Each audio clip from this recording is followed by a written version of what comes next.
Olá, internautas da TV 61, estamos começando mais um bate-papo com Hélio Dolly. Como é que tá, Hélio? Tudo bem?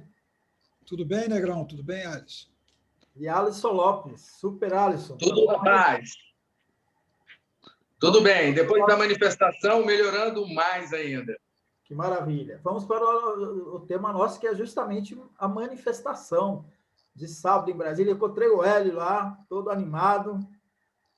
E vamos falar no baú do Hélio sobre um fato curioso aqui que ele vai nos trazer, que é do Congresso de Ibiúna, como que o pessoal protestou quando caiu o Congresso da Uni em Ibiúna, lá em São Paulo. E o Hélio vai trazer aí, que teve uma série de eventos aí que foram organizados em relação a este episódio. Hélio, você estava lá na manifestação, muito animado, mas faz aí uma avaliação para a gente do significado dessa manifestação. Ela superou o 29 de maio, né? E parece que está crescendo, né? A esquerda está indo para a rua, agora precisa trazer outros setores, né? Para que tenha peso realmente para conseguir enfrentar esse governo, né? Qual a sua avaliação? Você tocou no ponto, Negrão. Você tocou exatamente no ponto que eu ia dizer. A manifestação, e tanto aqui em Brasília, que nós dois assistimos pessoalmente, quanto no resto do país, foram muito positivas. Foram massivas, muita gente, muita animação das pessoas, muita decisão de derrubar, seja pelo voto, seja pelo impeachment, o Bolsonaro. São positivas e é importante. Em qualquer país há manifestações, as manifestações ditam muitas vezes o ritmo da política. Agora, eu acho que o fato de terem sido positivas, de serem necessárias, não nos deve impedir de avaliá-las friamente, racionalmente, porque eu acho que é preciso fazer isso. E você tocou no ponto. A manifestação foi uma manifestação de esquerda, da esquerda. Não foi uma manifestação de todos os segmentos favoráveis à queda de Bolsonaro. Esse é o primeiro ponto. E ela foi uma manifestação de esquerda na forma e no conteúdo. Quer dizer, os discursos eram discursos de esquerda, alguns de extrema esquerda. Houve até, eu achei até muito sem estética, um jogral lá falando em revolução, alguma coisa assim no Cardição, não sei se você viu isso, uma coisa ruim, musicalmente ruim, letra ruim, negócio ruim mesmo. Então, o conteúdo era de esquerda. Tudo bem, se é para ser uma manifestação de esquerda, está certo. E a forma também era de esquerda. Né? Era aquela coisa do discurso, da discurseira, do carro de som parado. Tal. Então, assim, se querem fazer manifestação de esquerda, é por aí. Se querem ampliar para a sociedade, para todos aqueles que desejam o fim de Bolsonaro, um movimento como foi, por exemplo, o impeachment de Collor. O impeachment do Collor foi muito além da esquerda, as manifestações. As diretas já foram muito além da esquerda. Não era só a esquerda, você tinha ali setores da centro-esquerda, do centro-direita, tudo isso. Essa estética dessas manifestações afasta quem não é da esquerda. Quem não é da esquerda ou não vai, por temor de conflitos, tal, ou por não se sentir representado por aquilo. A pessoa é contra o Bolsonaro, quer derrubar o Bolsonaro, mas não vai a uma manifestação dessa. Então, acho que tem que ser avaliado o que se quer. Porque eu acho que se a estética dessas manifestações fosse alterada, o conteúdo fosse trocado para a palavra de ordem central, que é fora Bolsonaro, elas seriam muito maiores. Elas seriam muito mais massivas e teriam um peso muito maior. Então, eu acho que esse segmento de esquerda que organiza essas manifestações, a Frente Brasil Sem Medo, a Frente Popular, a Frente Povo Sem Medo, Frente Povo Sem Medo, Frente Brasil Popular, a FNL, outros segmentos aí, deveriam refletir sobre isso. Eles querem fazer uma propaganda de esquerda ou querem derrubar Bolsonaro. Porque a esquerda sozinha não derruba o Bolsonaro, nem por impeachment, nem pelo voto, nem por um, nem pelo outro. Porque o impeachment precisa da Câmara e do Senado, que são minoritariamente de esquerda. Minoritariamente, bem minoritariamente de esquerda. O voto depende de um segundo turno. Hélio, eu... Espera aí, se o candidato de esquerda for para o segundo turno, ele vai precisar de apoio de setores da direita. Diga, Alisson. Você lembrou e citou o impedimento do Collor, que realmente os caras pintados, e houve uma mobilização, inclusive, da imprensa, né, das grandes emissoras de televisão, né, principalmente da Globo, onde divulgavam e, de certa forma, fomentou essa movimentação. O que você acha? A imprensa tem uma responsabilidade nesse fomento, você acredita? E o que falta para a esquerda? Porque parece que a gente fica sempre conversando com nós mesmos, as tais das bolhas. O que falta para a esquerda dialogar com democratas que não sejam de esquerda e fazer uma mobilização, um movimento maior, amplo? Falta vontade, Anderson, falta vontade. Porque se você organiza uma manifestação nesses moldes, você não está com vontade de ampliá-la para os setores da direita.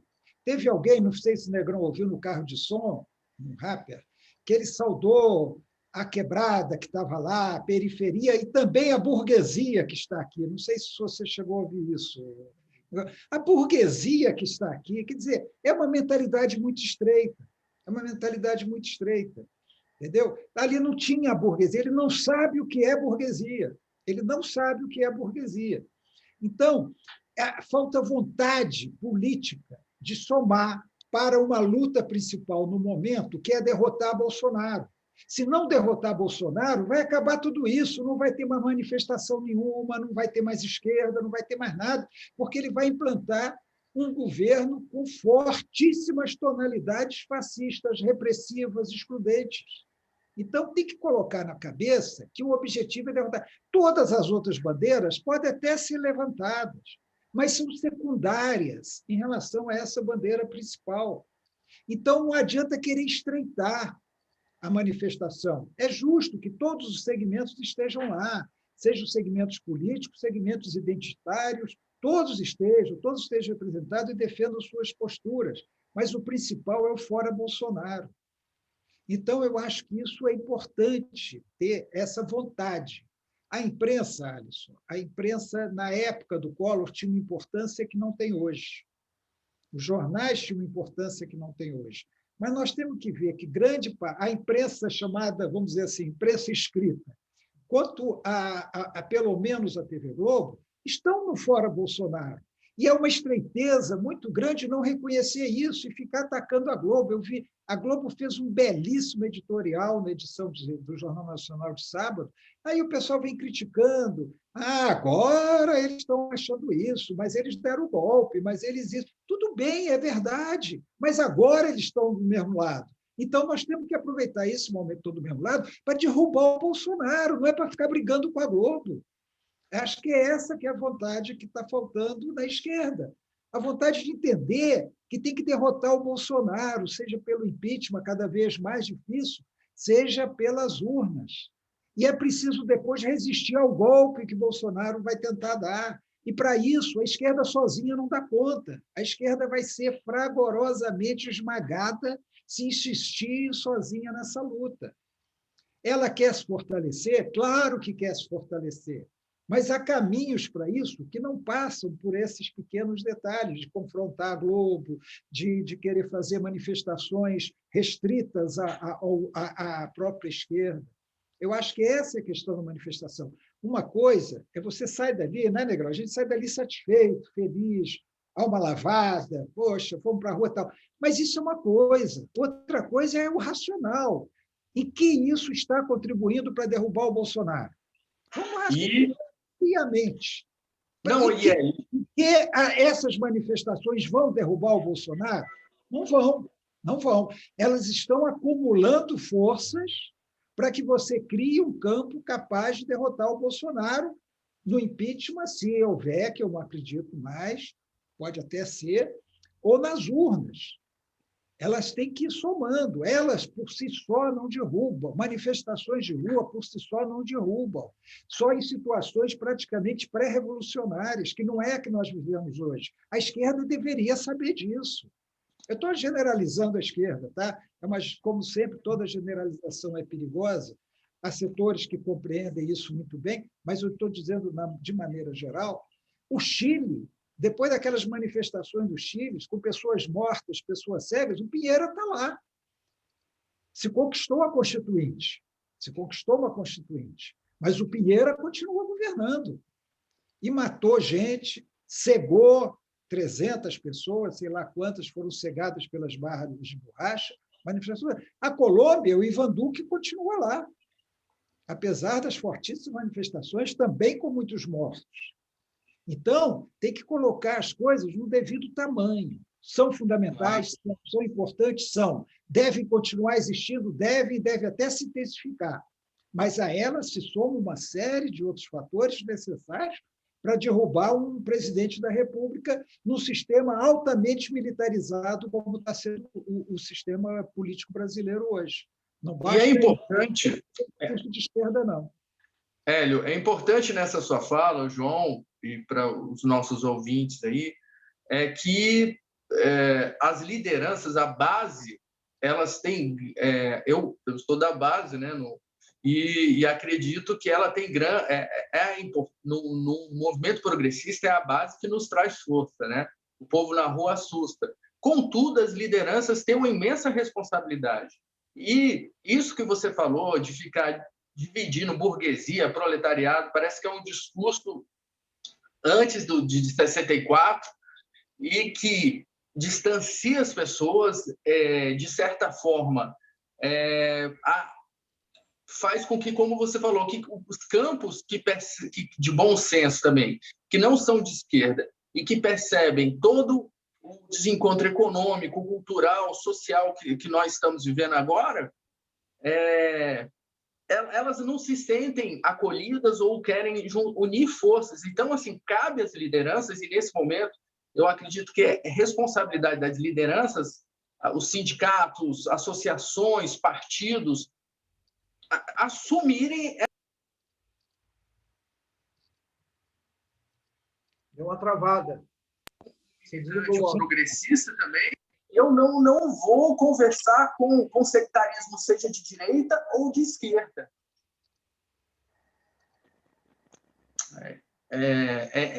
Essa análise que eu faço nesse momento. Você tem o seguinte, frente única, você tem que ter disposição de fazer a frente única, sabendo que o seu adversário continua adversário, mas vocês estão lutando. Eu vou dar um exemplo histórico apenas para... Quando os comunistas chineses brigavam com os chamados nacionalistas, Mao Tse-tung e Chiang Kai-shek eram os principais lideranças. Quando o Japão invadiu a China, eles se juntaram para enfrentar o Japão. Eles não deixaram de ser adversários. E quando o Japão foi expulso, quando terminou a Segunda Guerra, o Japão foi expulso, eles voltaram a brigar. E os comunistas venceram. Chiang Kai-shek foi derrotado, Mao Tse-tung foi vitorioso. Foi preciso renunciar a outras bandeiras do Partido Comunista da China para estar junto com o do Chiang Kai-shek, dos nacionalistas, dos chamados nacionalistas, para enfrentar o inimigo comum, que era o Japão.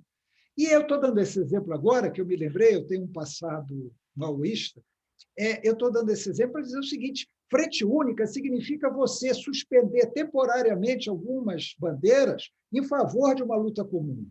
E acho que tem que ter essa compreensão. O momento é fora Bolsonaro.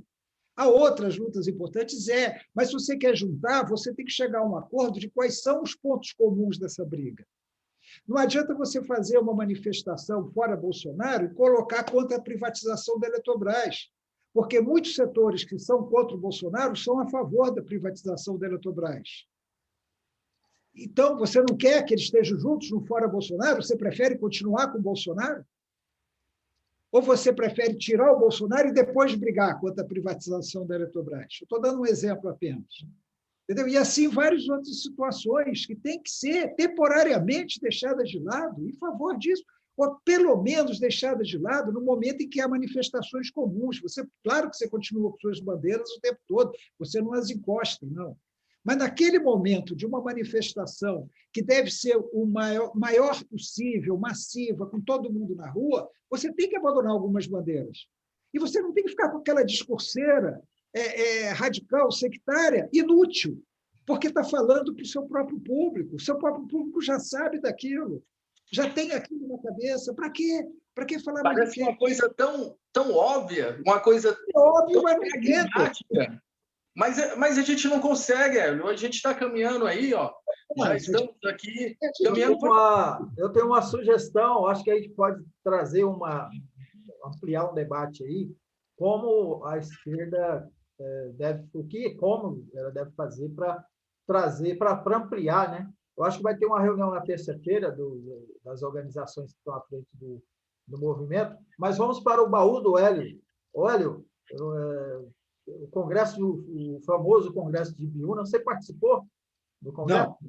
Não, né? Mas você viveu uma experiência aí de relato, né? Aliás, de protesto, né? Por conta da queda do congresso de Ibiúna. Então, vamos ao baú do Hélio. O que houve foi o seguinte. Por que eu escolhi esse tema? Exatamente pelo que nós estamos falando. Eu vou mostrar para vocês por quê. Quando caiu o Congresso de Ibiúna, havia vários estudantes que estavam aqui em Brasília, natural, porque você escolhia os delegados que iriam para o Congresso. Os delegados foram eleitos, os delegados ao Congresso de Ibiúna. A nossa organização, a Ala Vermelha, optou por enviar quadros, vamos dizer assim, quadros secundários para o Congresso, não enviar as principais lideranças, exatamente para permitir que esses quadros secundários se desenvolvessem, tivesse uma experiência a mais, e que não era fundamental a nossa presença. O Congresso estava dividido em duas alas. A ala, vamos dizer assim, representada mais pelo Zé Disseu, que era o pessoal da dissidência, do partidão e tal, e a ala representada pela AP, pela Ação Popular, que disputavam o comando da UNE e disputavam a vitória no Congresso de Ibiúna. Nós éramos, a Ala Vermelha, na época, era totalmente secundária em relação a essa disputa entre os dois campos. E até havia, entre nós, os mais simpáticos a um campo e os mais simpáticos ao outro. Então, não foram os quatro. Mas, de qualquer maneira, independentemente, nós estávamos em Brasília, quando nós soubemos da queda do Congresso, nós nos reunimos. Nos reunimos vários grupos. Na época, nós éramos muito bem organizados. Esse é o primeiro ponto que eu quero dizer. Havia uma organização muito estrita, em termos tanto de organização quanto fora da organização, em que nós tínhamos os grupos de trabalho, que eram pequenos e se conectavam por suas coordenações e articulavam as ações. Nós nos reunimos e falamos assim, vamos fazer hoje uma série de ações para demonstrar nosso protesto diante da queda do Congresso de Ibiúna. O nosso grupo secundarista foi incumbido de fazer um comício no Cine Brasília, na saída de uma sessão no Cine Brasília. Havia poucos lugares de aglomeração naquela época. Então, nós ficamos de fazer ali no Cine Brasília. Na verdade, não eram secundaristas, eram os antigos secundaristas. E o grupo da engenharia, principalmente da engenharia, foi incumbido de fazer um comício numa quermesse, uma festa junina que havia ali numa igreja na L2 Sul. Né?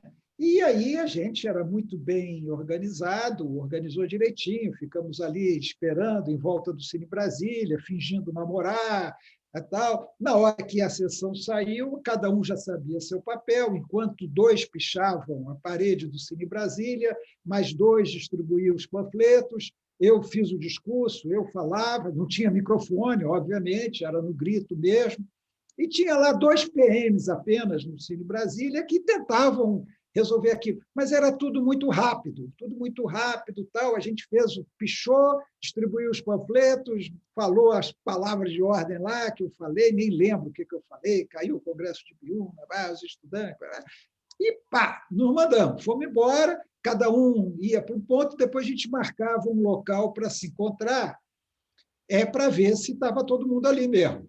Bom, o grupo da engenharia da UNB foi para a tal da festa junina na L2 Sul. Fizeram a mesma coisa.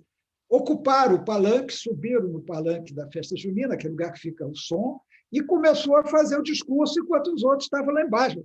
O que eles não sabiam, aí você vê a falta que a informação faz. Eles não sabiam que aquela era uma festa de militares e que estava lá, toda a turma do SNI estava lá. Resultado, foram todos presos. Foram todos espancados e presos lá na festa junina. E aí, quando nós fomos fazer, já de madrugada, a conferência dos diversos grupos, para ver, aí nós ficamos sabendo que eles tinham sido todos presos, foram levados para o Exército, ficaram alguns dias presos lá no Exército por causa disso. Então, são aquelas coisas assim. Quer dizer, o que isso quer dizer? Primeiro, a necessidade de ter uma organização. Era preciso manifestar? Era, claro. Nós tínhamos que manifestar como estudante o nosso protesto, tornar aquilo público, já que a imprensa iria ou não publicar, acabou publicando, mas dar uma versão oficial para aquilo, mostrar o que era, mostrar a disposição de luta. Saímos de lá, como eu disse, Negão, igual a gente sai da manifestação, de alma lavada. Agora, entender o tamanho disso. Aquilo ali não ia derrubar a ditadura. Não era aquilo que iria derrubar a ditadura. Era importante, era necessário, mas tem um tamanho. Eu acho que, voltando à esquerda, tem que entender o tamanho de cada coisa. Não adianta. Uma coisa é a propaganda. A propaganda, gente para caramba, nós estamos fortes, vamos em frente. Tá? Outra coisa é sentar e analisar a realidade como ela é. Naquele dia, na verdade, nós fizemos o que era para fazer, mas sofremos uma derrota. O pessoal foi preso, ficou vários dias preso. Acho que não houve grandes violências, não. Foi. Que ano era mesmo? Que ano foi? 69? 69, né? Eu estava já no primeiro, estava entrando na universidade, foi junho, né? Foi 69, 69. Congresso de Ibiúna. Não, desculpa, foi 68, eu era secundarista mesmo, foi 68. 68. 69 já foi o sequestro do embaixador, que libertou o Vladimir Palmeira, o Zé Disseu e outros que tinham sido presos no Congresso de Ibiúna. Né? O Zé Disseu e o Vladimir Palmeira foram libertados no sequestro do embaixador em 69, setembro de 69, não é isso? Às vezes a gente perde um pouco a noção da época. Mas é isso, o baú é esse, quer dizer, mostrar o seguinte, é preciso organização, é preciso ir para a rua, é preciso atuar, mas sabendo o devido tamanho. E se nós queremos derrubar Bolsonaro, tem que pôr na cabeça que a esquerda sozinha não derruba Bolsonaro, nem no impeachment, nem no voto. Sozinha ela não derruba o voto. O Lula não vai ganhar no primeiro turno. Eu até posso estar errado, nós todos fazemos análises equivocadas, mas não há nada que indique uma vitória do Lula no primeiro turno. Para dizer assim, ganhou sozinho, só a esquerda, não precisa de ninguém. Porque, inclusive, se isso acontecer, ao governar, ele vai precisar de apoio da direita. E ele sabe disso, tanto é que ele já está trabalhando nesse sentido. O Lula se encontrou com aquele pastor de Madureira, que é um ser péssimo. Não sei o nome, esqueci o nome dele agora, aquele bispo lá da Assembleia de Deus de Madureira. O Lula se encontrou com ele. Enquanto os militares estão dando contra a burguesia, o Lula está lá se encontrando com o pastor lá da Igreja de Madureira. Aliás, quando ele foi eleito, né, pela primeira vez, depois das tentativas, né, eu me lembro que se falava na esquerda que era o Lulinha paz e amor, né, porque mudou, inclusive o modo de falar também. Né? O modo de falar e o principal não era o modo de falar, era de articulação política.